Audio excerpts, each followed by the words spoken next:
Estamos de volta no nosso estudo dessa matéria, deste curso sobre a história da Igreja, dos apóstolos até a pré-reforma, o desenvolvimento dessa Igreja. Estamos quase chegando ao final de todo esse momento. Hoje nós estamos finalizando a penúltima etapa desse curso. Então, espero que você que está prosseguindo vídeo a vídeo possa estar compreendendo o desenvolvimento dessa história. Até aqui, nós vimos no vídeo anterior que a vida do Papa contra o Imperador no meio do século X, onde se espalhou a Reforma Cluniacense, e o motivo dessa primeira fase dessa reforma foi justamente a religião em si, mas depois ela teve um desenvolvimento que foi mais politizado, e em 1059, então, o novo Papa foi escolhido pelo Colégio de Cardeais, criado por Leão IX, não mais o imperador agora, mas um colégio de cardeais que escolhem o sucessor papal a partir desse momento. Também tivemos aqui um pouco de conhecimento sobre as cruzadas, o período das cruzadas do ano 1095 a 1291, pela conquista dos turcos, quando eles conquistaram a Palestina. Então deu início a esse movimento. 4 motivos gerais desse movimento das cruzadas era religioso, político, econômico e psicológico. E as consequências da cruzada para a vida da igreja é que trouxe uma nova visão de Cristo, também a dúvida sobre a fé, porque dado encontro com outras religiosidades, forma de olhar para a vida em Deus, nós vamos ter aqui principalmente o islamismo, e o judaísmo nesse momento também, e as chamadas ordens cavalerianas, ou os cavaleiros espirituais, que também nascem nesse período das cruzadas. Hoje nós vamos iniciar falando então sobre o clímax do papado, e também como começa também o seu declínio, assim como ele começa a se expandir, ele também começa a ter seus problemas. Metade do século XII, nós temos aqui uma crescente de publicações teológicas, de compêndios, sendo trazido para o contexto da vida da igreja. Entre a teologia sistemática, nós vamos ter as sentenças, que foi escrito por Pedro Lombardo, um comentário bíblico que nasce lá no norte da França, um compêndio de direito eclesiásticos por Graciano de Bolonha, mas o que é mais interessante nesse período não é tanto essas coleções, esses compêndios teológicos, mas como que o papado começa então a mostrar o seu poder, e também as dificuldades que vão vir em relação a isso, também no contexto não apenas eclesiástico, mas no contexto político mundial. O papado está então agora estendendo o seu domínio cada vez mais, trazendo assim um pensamento de uma ótica de encarnação do reino de Cristo sobre a face da terra. Frederico I, conhecido como Barba Ruiva, era o imperador alemão nessa época. E ele tinha os mesmos ideais de Carlos Magno que nós vimos no vídeo anterior, e sendo opositor então a Alexandre III. Frederico fez o quê? Frederico anexou a Itália do Sul e a Sicília ao seu império, através de um casamento político, um casamento arranjado para que ele pudesse unificar esses dois territórios para o seu império, que incluía nesse território então o estado eclesiástico do Papa. O filho de Frederico, Henrique VI, ele engrandeceu o poder da casa dos Hohenstaufens, e com a sua morte houve um conflito sobre o seu sucessor. Por que esse conflito? Nesse momento, o Papa mais poderoso da história assume a Santa Sé. Ele se chama Inocêncio III. Esse Papa queria a Igreja livre do poder mundano. né, e que o Papa tivesse o domínio sobre todos. Ele não queria o quê? Que o imperador tivesse ações em relação à Igreja e nem em relação a si como Papa. Esse Papa que nós temos algumas declarações dele que ele coloca agora como aquilo que deveria ser visto no papado ou naquele que está sobre o papado, e que todos deveriam então viver nessa ótica, entender essa ótica e respeitar essa ótica. Né? Ele diz assim em suas declarações: o Papa é menor do que Deus, mas é mais do que um homem. Então o Papa está abaixo de Deus, mas está acima de todos os homens, né? Inclusive do imperador. O vigário não, ele é o vigário não só de Pedro, mas também de Cristo e de Deus. Né? Nesse sentido, né, ele é o vigário vindo por Cristo e por Deus, né? Não apenas ali na sucessão de Pedro. Né? Por isso também que ele agora, né, Inocêncio coloca que o Papa é infalível, ele não falha, ele não tem erro diante daquilo que ele exerce, né, no seu papado. E o mundo, por pertencer a Deus, também deveria pertencer agora ao Papa. Então o Papa tem domínio sobre todas as coisas. Isso que começa através de Inocêncio III, então, trazendo para a figura do Papa. Pela sua política astuta, o Papa, então, esse Papa, ele conseguiu dominar um país atrás do outro, trazendo essas questões para si, né? E passou então a ter um domínio supremo sobre a Europa. Inocêncio ele tinha uma mentalidade medieval. Ele escreve até mesmo um livro sobre o desprezo do mundo. Ele também é aquele que convoca o quarto concílio, conhecido como Concílio Laterano. Esse concílio não é mais um concílio ecumênico, né? Até então nós tínhamos os concílios ecumênicos. Este é mais um concílio de uma igreja papal, né? Que está agora querendo o domínio sobre todo o mundo. Nesse concílio está presente mais de 2.000 participantes, né? Clérigos da Igreja Católica Romana, mas sem essa representação então da Igreja Ocidental ou da Igreja Patriarcal, a Igreja Ortodoxa, porque não é mais um concílio universal, não é um concílio mais ecumênico para a vida da Igreja, né? Há algo de uma Igreja institucionalizada, conhecida, né, que é a Igreja Católica Apostólica Romana aqui nesse momento. 4 decisões são importantes nesse concílio, de todas as decisões tomadas. A primeira dela é que para cada crente seria obrigatória a confissão auricular, né? Sendo que uma vez por ano cada membro dessa igreja tinha que procurar o seu clérigo, né, para confessar os seus pecados, para que tivesse o perdão desses pecados sendo perdoados. Né? O que deu então ao clero o quê? Um grande poder sobre o povo. Né? O povo dependia do clero, até mesmo para ter o perdão sobre os seus pecados, né, a partir desse momento. A segunda questão que nós temos nesse concílio para dar poder, né, à vida da igreja foi proibir também o estabelecimento de qualquer ordem monástica nova sem aprovação do Papa. Os movimentos, as ordens que venham a acontecer a partir de agora precisa da aprovação do Papa. Né, e isso aumenta também o poder papal sobre as ordens eclesiásticas, né, e onde elas estão sob o seu controle.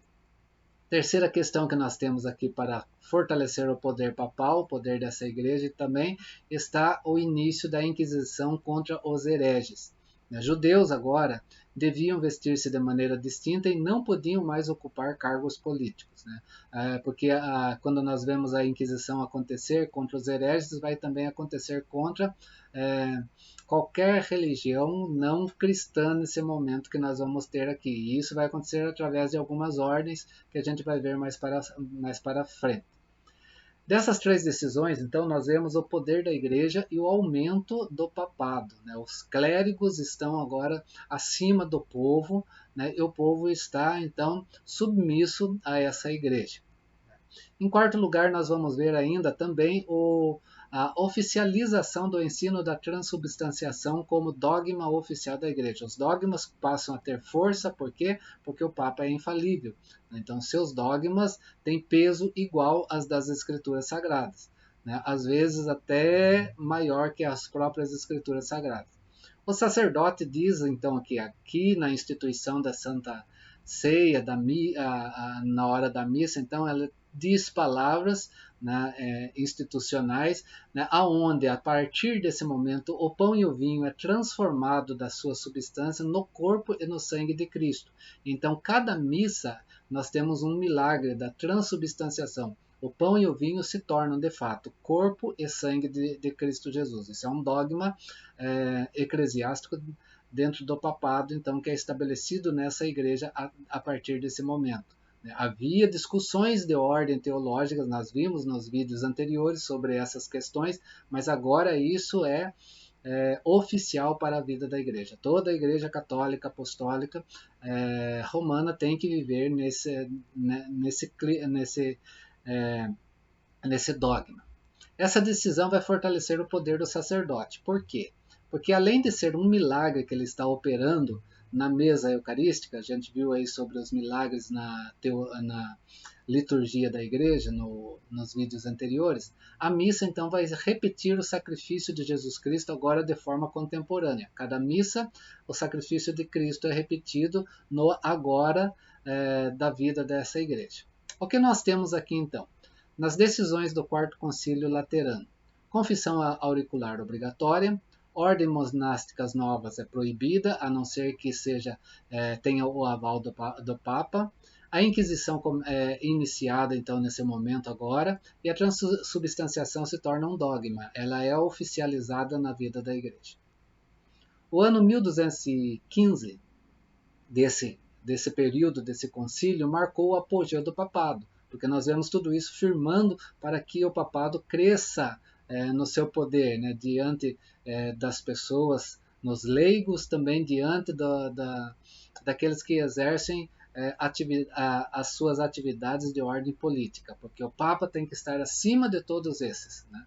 E também nós vamos ter os problemas que isso vão gerar, que começa também o declínio papal, que a gente vai ver isso na próxima aula, que nós prosseguiremos para o final então do nosso curso. Inocêncio ele colocou seu filho de criação, Frederico II, no trono alemão. E este se revelou que, independente do Papa, a Alemanha não queria estar sob a tutela do Papa, né, nesse caso. Né, e trouxe, então, um conflito entre eles, né, entre a Alemanha e o Papado. Né. Frederico era o quê? Ele era uma pessoa, um imperador de espírito livre, embora ditador, ele não tinha ligação interna com a fé. Ele foi um opositor ao Papa, porque ele não entendia o Papa como superior a ele de forma nenhuma, né? E ele intitulava então esse Papa de o Anticristo e de dragão do Apocalipse.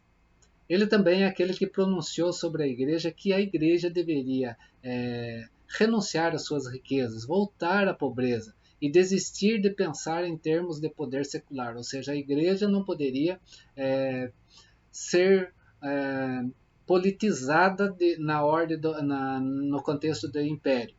Frederico ele morreu em 1250 e o seu império se fragmentou, mas o seu pensamento, né, aquilo que ele trazia, né, ficou vivo, né, quanto à relação dele contrária ao papado. Por essas questões, então, nós vamos ter dentro da igreja e fora da igreja, né, algumas questões sendo levantadas, principalmente sobre essa questão do ideal de pobreza, que vai estar relacionado com o quê? Com as riquezas, com o secularismo na vida da igreja. A igreja estava bastante secularizada e trouxe então também reação de muitos dos seus seguidores, né, dos chamados leigos, né, dos membros dessa igreja, que levou então o povo a uma nova reflexão sobre o evangelho, com o perigo de fazer o quê? De também trazer nisso tudo uma ideologia não cristã, porque vamos ter aqui problemas, porque as heresias vão adentrar também nesse momento na vida da igreja. Isso acontece com alguns movimentos que vão surgindo no meio do povo. Um deles que nós temos é um movimento conhecido como os cátaros, né? Um movimento que foi de reação contra a secularização da igreja.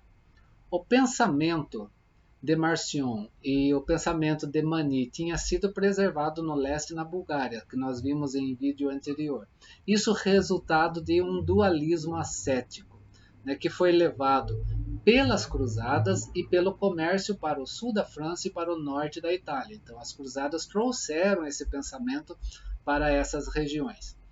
Os adeptos, então, desse pensamento foram denominados cátaros, que quer dizer puros, ou albigenses, que vem de Albi, no sul da França. O dualismo que ocorre, né, nesse pensamento está localizado na questão do quê? Do mal no material, né, a rejeição no material e a busca do espiritual.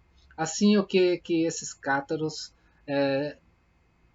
trouxeram no seu movimento? Eles rejeitaram o Antigo Testamento, os sacramentos da igreja e o clericalismo.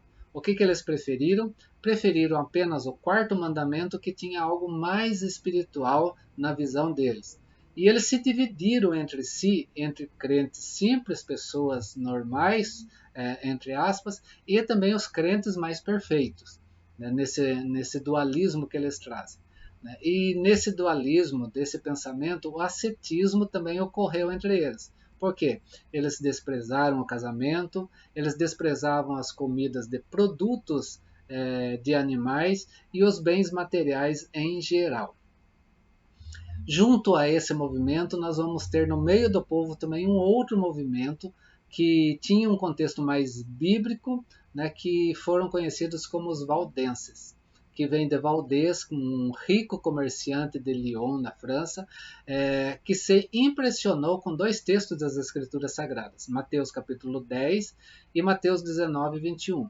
Onde Mateus capítulo 10 nós temos ali o envio dos discípulos feito por Jesus e mostrando que eles tinham que despojar-se de si, né, e aonde eles fossem, aqueles que os ajudassem, eles receberiam de bom grado também a ajuda desses.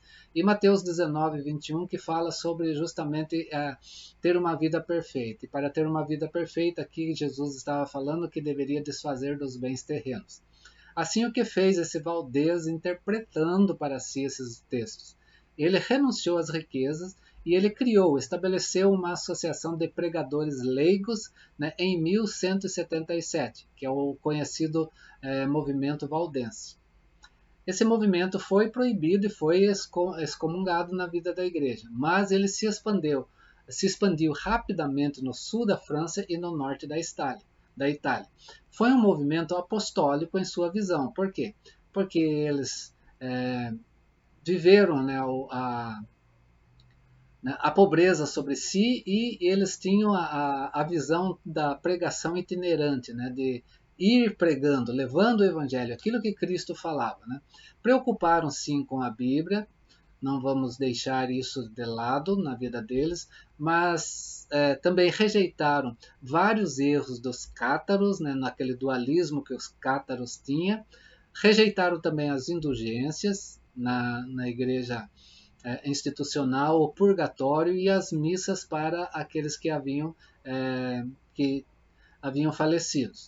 O que importava na prática para eles era a imitação das obras dos apóstolos, mas isso tinha que ser de forma literal. Aqui nasce novamente aquele contexto moralista que nós vimos em vídeos anteriores. Os valdenses, eles foram de alguma forma precursores dos reformadores do século XVI em alguns aspectos. E eles existem, né? Essa igreja, a igreja valdense, existe ainda na Itália e ela é conhecida como uma igreja protestante. Mas a forma original, né, deles não pode ser chamado de precursores da reforma. Por quê? Porque eles também eram legalistas. A Bíblia era somente a lei de Cristo, né? Nada mais do que essa expressão. Apesar deles serem forçados a apesar deles levarem a igreja, né, a se esforçar a pensar na Bíblia e na pregação, que esse é um aspecto importante, porque isso que nós vamos ter um embriãozinho aqui dos reformadores, né, pensar na Bíblia e na pregação. Então, por isso, nós temos essa ideia de que algumas questões da reforma estavam na vida deles. Como que a igreja vai reagir a esses protestos? A igreja vai reagir de algumas coisas. Primeiro, ela vai reagir com força. Inocêncio III ele colaborou com o rei da França numa cruzada contra os albigenses, no ano 1209 a 1229. E em 1231 ele vai fazer o quê? Ele vai trazer a Inquisição Papal de forma instituída como uma organização agora permanente. E vai ter um grupo que vai estar ligado muito nesse período, nesse quesito de Inquisição que a gente vai ver a seguir. Mas, apesar da morte, das torturas cruéis que esses conhecidos hereges pela Inquisição passaram, nas suas perseguições à força, eles persistiram. Como que se dava? Eles persistiram, né? Então, diante disso, então nós vamos ter o quê? Nós vamos ter uma reação da igreja. E a reação da igreja é tentar fazer o quê? Fazer esses movimentos populares que estavam acontecendo no meio do povo cristão pudesse ser de uma forma institucionalizada pela igreja, ou estar sob o comando da igreja, não sob o comando de leigos, mas sob o comando da igreja, e esses submetidos a aquilo que a igreja ia determinar como regras para si. E aqui nós vamos ter então o quê? Nós vamos ter ordens acontecendo. Mas as ordens acontecem, não vamos esquecer, Inocêncio III, elas acontecem a partir do momento que o Papa institui, que o Papa aprova. Tem que passar pelo crivo papal nesse momento. Então nós temos as conhecidas ordens dos mendicantes. Como que era o ideal dessa ordem? Os seus membros não tinham o quê? Residências fixas, não tinham propriedades, viviam do que ganhavam das pessoas. Eles buscaram morar nas cidades onde eles alcançaram a burguesia crescente que apoiavam e ajudavam financeiramente a eles nesse momento. Eles eram possuídos de grande mobilidade, e ficaram sob o controle direto do Papa. Então, aquelas questões populares que temos ali, que a Inquisição começa a trabalhar e não consegue tirar, nós vamos ver aqui agora a Igreja tentando dar um corpo novo para elas, dentro do seu contexto, para que a Igreja possa então ter o quê? Ter sobre si a direção, o comando, sobre essas ordens.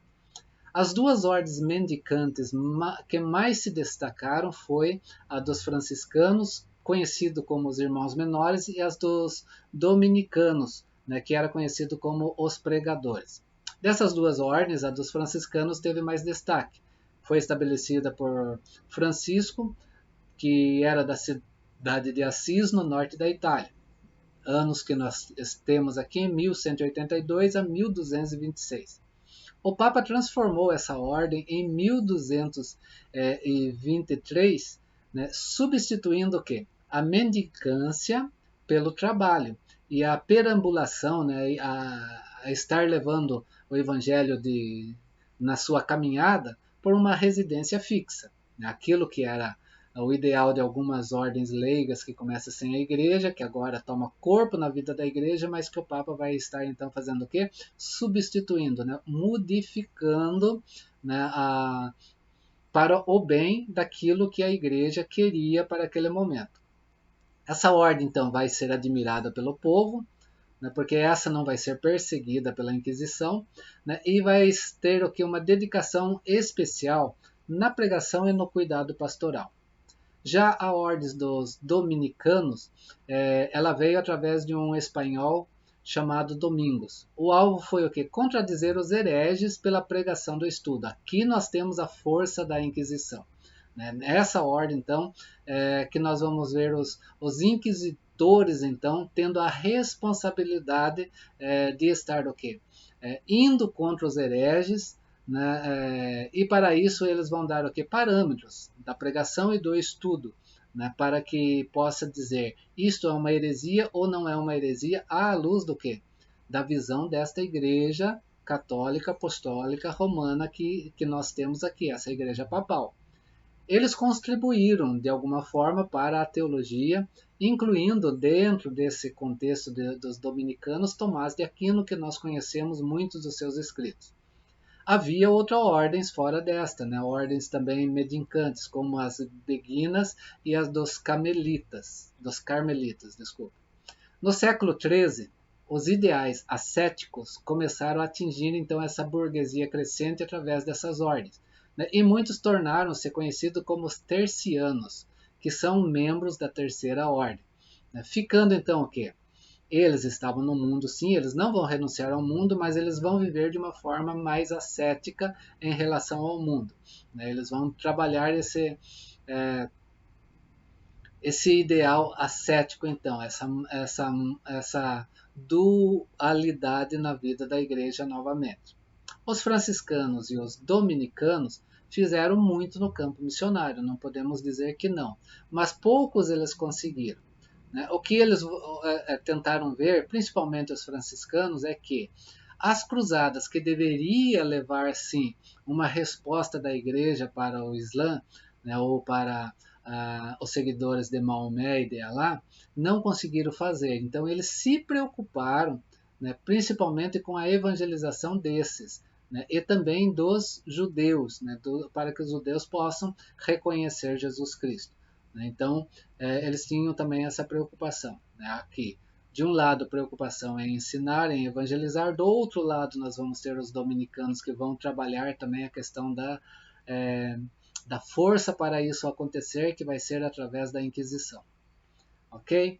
Nós então chegamos agora ao penúltimo momento desse movimento que começou lá com os apóstolos, ou com Jesus Cristo, quando ele dá aos seus discípulos, né, essa autoridade para pregar o evangelho a todo mundo, né, dessa igreja que se inicia. E agora nós vamos então chegar agora na pré-reforma e no renascimento. Pré-reforma e renascimento porque agora começa o declínio papal, né, onde nós vamos ter do ano 1300 ao ano 1500 a oposição crescente contra o domínio papal, né. Nós vamos ter figuras aparecendo aqui, precursores da reforma, né, e nesse momento também vivendo de um contexto geral o renascimento e o humanismo. Nós vamos ter também, né, dentro dessa idade média agora medieval, desse momento, a teologia, a piedade e a arte que nós vamos ver acontecer. Espero que estejam compreendendo até aqui, né, nesse curso que nós estamos fazendo. Nos vemos no próximo vídeo, que damos então o início para o final desse momento, até nós chegarmos no movimento conhecido como movimento da reforma, onde nós vamos ter a reforma e depois o protesto. Não é a reforma protestante em um só momento. Nós temos um período de reforma e um momento de um protesto que vai acontecer. Não vamos entrar nesse mérito porque isso vai fazer parte de de um novo curso, de um novo estudo. Mas nós vamos chegar até aí para nós entendermos por que de algumas questões relacionadas no cristianismo até hoje dentro de nós, né, que nós trazemos como dogmas, doutrinas, como movimento na vida da igreja, como diferença entre as igrejas, né, como nasceu tudo isso, né, e como isso ainda está presente em nossas vidas. Tenha um bom dia, uma boa tarde, uma boa noite na presença de Deus. Vamos continuar nos nossos estudos firmes, sabendo que isso é bom para o nosso crescimento também espiritual. Forte abraço desse irmão em Cristo, até a próxima.